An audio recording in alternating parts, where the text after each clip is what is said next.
রাজনৈতিক দলের অসহযোগিতায় যদি সংস্কার বিঘ্নিত হয় তাহলে নির্বাচন দেরি হতে পারে উল্লেখ করে এর দায় রাজনৈতিক দলগুলোকেই নিতে হবে বলে মন্তব্য করেছেন জামায়াতে ইসলামীর আমির ডক্টর শফিকুর রহমান।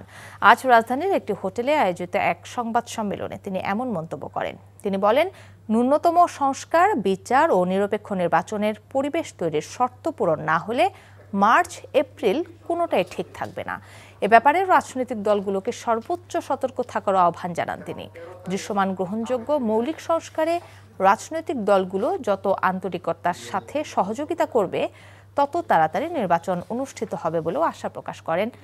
জামায়াতের আমির বলেন, ফেব্রুয়ারি মাসেই নির্বাচন হতে হবে এমন কোনো কথা নেই, প্রয়োজনে এক মাস এদিক সেদিক হতে পারে বলেও উল্লেখ করেন তিনি। তাড়াতাড়ি এবং যত আন্তরিকভাবে সংস্কারের সহযোগিতা করবে তত তাড়াতাড়ি নির্বাচনের পরিবেশ তৈরি হবে। এই সংস্কারে যদি সহযোগিতার ঘাটতি থাকে কিংবা সংস্কার যদি না হয় তাহলে দেশের মানুষের যে আকাঙ্ক্ষা, যে প্রত্যাশা, যে দাবি, যে সংস্কারের মধ্য দিয়ে নির্বাচনের সুষ্ঠু পরিবেশ তৈরি করা হোক, সে দাবি পূরণ না হওয়ার কারণে নির্বাচন অনিশ্চিত হয়ে পড়বে এবং তার দায় রাজনৈতিক দলগুলোকে নিতে হবে। বান্ডেল থাকলে প্রতি সেনমানিতে টাকা বাঁচবে।